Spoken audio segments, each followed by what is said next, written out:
When you look at a medical diagnosis, there is a fundamental expectation of precision, right? Like Yeah. you break a bone, you look at an X-ray, and there is a jagged white line on a black background. Exactly. The doctor points to it, and you have this completely objective reality in front of you. Right. Broken or not broken. It is a binary state. And, I mean, in a lot of ways, that binary state is really comforting because it allows for a clear procedural solution. You know what you're dealing with. Yeah, you diagnose the structural failure, and then you just apply the established protocol to fix it. I think we are heavily conditioned to seek out those clear, categorized realities. For sure. Especially when assessing high-level performance or, expertise. We want to see the numbers, the metrics, the irrefutable data that proves one person is objectively better than another. But when you take that expectation of objective reality and you apply it to the world of high-stakes, hyper-fast modern chess, the X-ray machine just completely shatters. It really does. The diagnostic landscape we are looking at today is completely murky. So welcome to today's deep dive. Okay. We are unpacking an absolutely staggering quarterfinal match from the Women's Speed Chess Championship, the WSCC from 2026. A really wild one. Specifically, the showdown between Kateryna Lagno and Anastasia Avramidou. And we have a stack of fascinating sources for you today. We've got the raw tournament game logs. We are looking at the Centipon evaluation graphs from the Stockfish engine. And we have the post-match interview transcripts, too. And to understand the data we are looking at, we really have to look past the mathematical evaluation of who simply has the better position on the board at any given time. Right, because the engine graphs tell one story, right? Yeah, a story of objective truth, but the actual game logs tell a completely different story of a human mind collapsing under extreme, carefully engineered duress. It's just so fascinating. But before we break down the players, we need to establish the physical and, I guess, psychological reality of this battleground for you. The WSCC is this incredibly prestigious single elimination tournament. Very high stakes. Yeah, 16 of the world's strongest female players fighting for a $75,000 prize fund. But the format is what makes this fundamentally different from, sitting down for a classical chess match. Oh, it's a completely different sport. It's a unique triathlon of speed chess, and it basically functions as a psychological stress test. A stress test is a good way to put it. The players are locked in a continuous match for hours, fighting across 3 progressively faster time controls, and there are no significant breaks between games. Like none at all. Basically none. They start with a 45-minute segment of 5+1. Okay, break that down for us.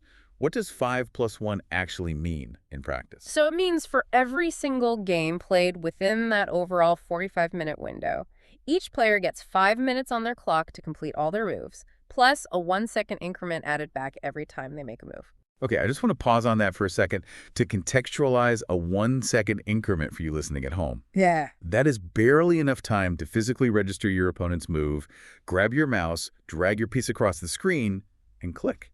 It's almost nothing. Right. We are talking about basic biomechanical limits here. Exactly. And once the 45-minute block is over, they transition immediately into 30 minutes of 3+1. Oh, wow. So it gets faster. Oh, much faster. 3 minutes on the clock, 1 second per move. And then finally, if that wasn't enough, they enter a 15-minute closing segment of 1+1, bullet chess. Just 1 minute to play an entire game of chess. That is insane. And the games are sequential and relentless. As soon as a king is checkmated or a clock hits 0, the board resets and the next game begins. Bam. Just right into the next one. Exactly. There is no time to walk away, regulate your heart rate, or, recover from a devastating blunder. And we are looking at this specific quarterfinal matchup because it represents just a fascinating case study in asymmetrical warfare. I mean, this is one of the greatest underdog sports stories I have ever seen. It really is. On one side, we have Kateryna Lagno, a decorated grandmaster, a world champion, and the clear tournament favorite. On the other side, we have Anastasia Avramidou, an underdog who, and this is right out of the post-match interviews, literally got off a medical shift, prepared for 15 minutes, and sat down to play the match of her life. Which completely redefines the parameters of the match, right? This wasn't a test of pure chess knowledge, and the engine evaluations absolutely prove that. This was an exercise in weaponizing time and manipulating human psychology. So let's establish the baseline for the Goliath of this matchup, Kateryna Lagno. The sources paint a picture of absolute chess royalty. She is a grandmaster, which is the highest title in chess, right? Yes, requiring an ELO rating over 2,503 tournament norms. It's incredibly difficult to achieve. Right. And she's a three-time Women's World Blitz champion, a European champion, an Olympic medalist, and crucially, a former WSCC winner. Yeah, in 2022, she defeated Hou Yifan, who is widely considered one of the greatest female players in history. So explain to the listener what this resume actually means in practice. What kind of player is she? Well, to reach and maintain that level in the modern era requires a lifestyle completely dedicated to computational analysis. Grandmasters of Lagno's caliber spend 6 to 10 hours a day working with neural network engines like Leela Chess Zero and brute force calculators like Stockfish. Wow, just grinding lines against a supercomputer. Exactly. They are memorizing opening theory 20 to 30 moves deep. When Lagno sits down at the board, the first dozen moves of a game aren't a creative process at all. They're just muscle memory. Yeah, they are the execution of a pre-calculated script designed to secure microscopic positional advantages. She plays with clinical, ruthless precision because her entire training regimen is built around eliminating human error. So, on paper, this was supposed to be a procedural victory for Lagno. She's expected to easily march into the semifinals, but sitting across from her is Anastasia Avramidou. Anastasia holds the title of FID Master, or FM. Right. And while an FM is still in the top fraction of a percent of players globally, in the professional hierarchy, it is a significant step below a grandmaster. And she didn't even receive a direct invitation to the main event, right? She had to fight her way in. She did. She had to qualify by grinding through the titled Tuesday Grand Prix, which is this massive, chaotic, weekly open tournament. So she fought through a highly volatile qualification process just to get a seat at the table. Exactly. And she had already proven she could handle higher-rated players by upsetting an international master in the round of 16.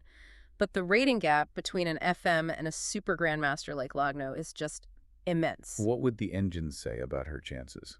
The chess engines would calculate Lagno's win probability at something nearing 95% in a classical match.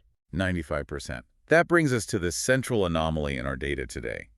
The fact that changes the entire context of this event. Anastasia Avramidou is a full-time medical doctor. It's wild. She works in Greece. And the tournament logs show her logging in to play these matches using her time off from the hospital. Right. So while Lagno is refining her repertoire against a supercomputer all day, Avramidou is diagnosing actual patients.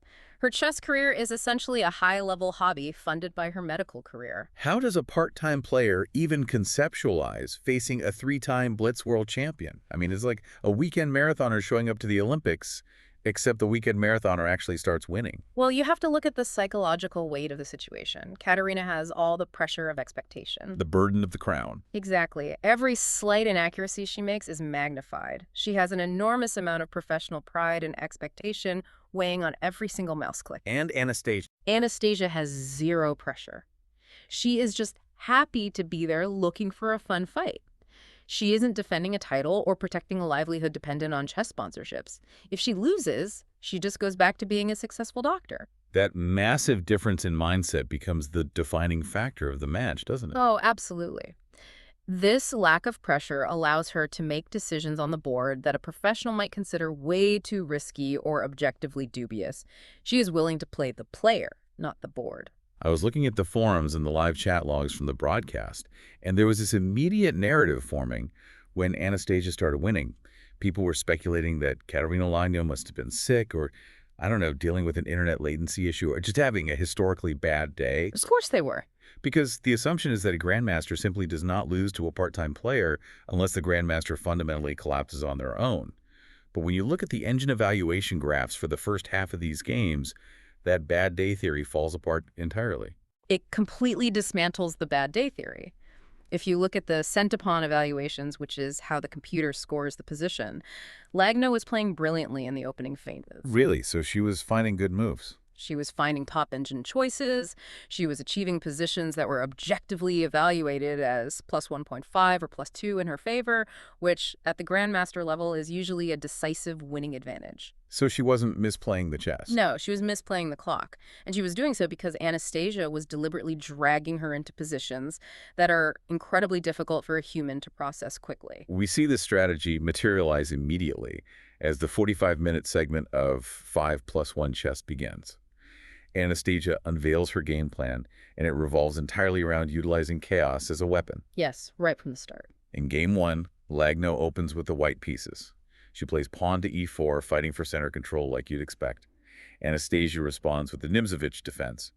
Pawn to e4, knight to c6. The Nimzowitsch defense is such a fascinating choice here, because in classical chess theory, when white plays e4, black usually responds with a pawn move like e5 or c5 to physically challenge white's control of the center squares. Right, you want to grab the middle of the board. Exactly. But by playing her knight to c6 on move 1, Anastasia is intentionally blocking her own c-pawn. She is delaying her central pawn development to rapidly deploy a piece to the flank. And if you run that move, knight c6, through stockfish, the engine evaluation immediately ticks up in white's favor, right? Yeah, it objectively considers the opening to be slightly suboptimal for black because it gives white a very broad, uncontested pawn center early on. But the objective evaluation is completely irrelevant to Anastasia's goal here. Precisely. Anastasia and her coach spent exactly 15 minutes prepping this specific offbeat opening before the match. 15 minutes. Just 15. Because why? Kateryna Lagno has spent thousands of hours memorizing the intricacies of the Sicilian defense or the Ruy Lopez. She has not spent thousands of hours analyzing the Nimzowitsch defense because nobody plays it at the World Championship level. That is just brilliant. It's using an objectively suboptimal opening on purpose to create cognitive overload for the opponent. It's literally like bringing mud wrestling tactics to an Olympic fencing match. I love that analogy. By move 2, Lagno's memorized scripts are useless. The fencing technique doesn't work in the mud. She is forced to burn her own clock time to solve a novel geometric puzzle right out of the gate. And Game 1 illustrates this perfectly. Anastasia achieves this messy, untheoretical position, and instead of playing solidly, she pushes her pawn to e5 and starts sacrificing pieces to open attacking lines against Lagno's king. She just goes for the throat. Yeah. And the engine shows that Lagno successfully defended the initial attack. She navigated all the complications and emerged up a full piece. So she had a material advantage. She had a material advantage and an objectively winning position, but the cognitive load required to find those precise defensive moves burned down her clock. Which is the whole point. Right. In chess, having a winning position means nothing if you have 2 seconds left and your opponent has 30 seconds. And that is exactly what happens. The position remains highly complex. Lagno, despite being a piece up, cannot process the defensive geometry fast enough on a 1-second increment. She panics, her clock hits 0, and the world champion flags. She loses on time. Anastasia wins Game 1 on time. But Lagno immediately attempts to reassert control in Game 2. She has the white pieces again, and this time she opens with the Scotch game and executes a brilliant tactical strike. Tell us about that. She sacrifices her knight on f2, physically tearing open the pawn shield in front of Anastasia's king. In return, she wins 2 healthy pawns and creates a massive structural advantage. Okay, so this is where we see the Grandmaster technique really shine. Because despite Anastasia putting up a really tenacious defense, Lagno methodically trades down the pieces and relies on her connected passed pawns to grind out a win. Yeah, pawns that have no enemy pawns blocking their path to the end of the board, she just marches them down. So the score ties at 1-1. The data suggests the favorite is stabilizing. Order is restored, right? You'd think so. But Anastasia refuses to abandon her overarching strategy. In Game 3, she has the black pieces again and stubbornly repeats the Nimzowitsch defense. She's pulling her right back into the mud pit. Exactly. She's insisting on the mud pit. And this time, the game devolves into a sprawling, chaotic structure. Anastasia launches a massive queenside attack, pushing her b-pawn to b4 to shatter Lagno's pawn structure on that side of the board. But Lagno counters brilliantly again. She founds a highly dynamic knight maneuver to d5, centralizing her piece and creating counter threats. The board just becomes a tactical minefield. Oh, it's a mess. Pieces are hanging, kings are exposed, and the clock is draining. This is where that biomechanical reality of the 1-second increment dictates the outcome, because Lagno again secures a position that the engine evaluates favorably. But the board is so saturated with tactical possibilities that she just cannot calculate the variations. Right. While Lagno is freezing, trying to find the objectively perfect move, Anastasia is playing heuristically. She is finding tricky, irritating knight maneuvers that don't necessarily win the game mathematically, but they force Lagno to reevaluate the board state on every single turn. And Lagno flags again. She loses on time in a panic, while Anastasia calmly finds these tricky knight moves with literally 2 seconds left on her clock. And that's the recurring pattern of this segment. Kateryna often achieves objectively better positions, but Anastasia uses the clock as a weapon. And the sources highlight a specific mechanical reason for this, focusing heavily on Anastasia's use of her knights. Yes, so there is a heuristic in chess, often repeated by commentators, that knights on the edge fall off the edge. Right, because a knight placed on the perimeter of the board controls significantly fewer squares than a knight in the center. Exactly. Classical theory dictates you always centralize your knights. But Anastasia consistently violated this principle. She kept her knights alive and just bounced them around the edges of the board. Why does that work so well in a time scramble? Well, you have to look at how the human brain processes visual geometry under stress. A bishop, a rook, or a queen moves in linear paths, straight lines, or diagonals. Even with 1 second on the clock, your peripheral vision can quickly trace a diagonal line across the board to see that a bishop is attacking your king. You can visually process that threat almost instantly. Right. A knight, however, moves in an L shape. It hops over other pieces. Its threat radius is nonlinear and much harder to map visually. It's sneaky. Very. To see a knight fork where a knight lands on a square that simultaneously attacks 2 of your pieces requires active calculation, not just passive visual recognition. So when a player has 1 second to act, forcing them to calculate the trajectory of 2 active knights is basically a targeted attack on their cognitive processing speed. Yes, Anastasia weaponized the nonlinear movement of the knights to short-circuit Lagno's defense. And it works beautifully. The 45-minute segment concludes with Anastasia Avramidou exiting with a shocking 2-point lead. A huge upset already. The strategy of asymmetrical time-based warfare is highly effective. But the tournament format doesn't let them rest. It immediately forces them into the 3+1 segment. 30 minutes of games, but now the starting clock is reduced from 5 minutes to just 3 minutes. And this transition is where we see Lagno attempt to impose her will through sheer computational superiority, right? I mean, she's trailing by 2 points to an FM. The psychological pressure on her must be immense. Oh, she's furious. And in game 1 of the 3-minute segment, she plays the Scotch 4 Knights opening and finds a brilliant engine-approved bishop sacrifice. Walk us through this tactic, because it's wild. She has her bishop on the long diagonal, staring down at Anastasia's kingside, and she sacrifices the bishop, capturing a pawn on g7, right in front of Anastasia's king. Let's break down the mechanics of why she just gives up a piece here. When the bishop captures on g7, it attacks the king and a rook. The king is forced to capture the bishop to eliminate the immediate threat. Okay, so the king has to take it. Right, but by pulling the king forward onto the g7 square, Lagno fundamentally alters the geometry of the board to her advantage. She has a queen that is currently pinned or blocked. Gotcha. The moment the king steps onto g7, it creates a geometric alignment that allows Lagno's queen to step out of the pin with a check against the king, and simultaneously opens a discovered attack that wins Anastasia's rook. Wow, so it's a completely forced sequence. Once that first move is played, the math dictates the outcome. Exactly. Anastasia sees the combination, realizes she will lose significant material, and just resigns immediately. Lagno is fighting back with raw calculation. She is attempting to shift the paradigm back to classical objective chess. But Anastasia doesn't let her, does she? She counters this by further degrading the objective quality of her own positions in exchange for practical chaos. Yeah, throughout this segment, the commentators noted that Anastasia completely disrespects the bishop pair. Explain the bishop pair for us. In classical chess theory, possessing both of your bishops, one operating on the light squares and one on the dark squares, is a highly coveted long-term advantage. Because they can control so much of the board. Right. They work in tandem to slice across the entire board, controlling vast color complexes. A grandmaster will typically endure significant structural damage just to preserve their bishop pair. But Anastasia actively sought out trades that gave up her bishops for Lagno's knights. She deliberately compromised her long-term positional outlook. Because sweeping diagonals are easy to calculate against. 2 knights bouncing around a closed pawn structure in a 3-second time scramble create localized, unpredictable chaos. It's like defending against 2 knights in a 3-second time scramble. It's like being locked in a tiny room with a handful of high-speed bouncy balls.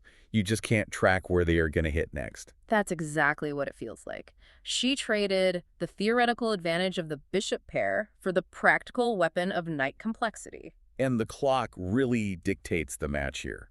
The physical toll of this format is brutal. They aren't getting breaks. They're playing purely on adrenaline and a 1-second increment. It's exhausting just to watch. Right. And we see Anastasia win a game by stubbornly pushing past pawns down the board, making Lagno lose on time. She isn't playing for a beautiful checkmate. She's just forcing Lagno to constantly calculate. And Lagno reciprocates later. She wins a game by delivering checkmate literally a fraction of a second before Anastasia's clock runs out. The entire 30-minute block is just a grueling battle of attrition. Ultimately, Lagno manages to claw back slightly. The final game of the segment features a highly technical pawn structure, the isolated queen's pawn, and ends in a draw. Which means Anastasia heads into the final bullet segment clinging to a 1-point lead. Okay, so we are entering Anastasia's domain. 15 minutes of 1+1 bullet chess.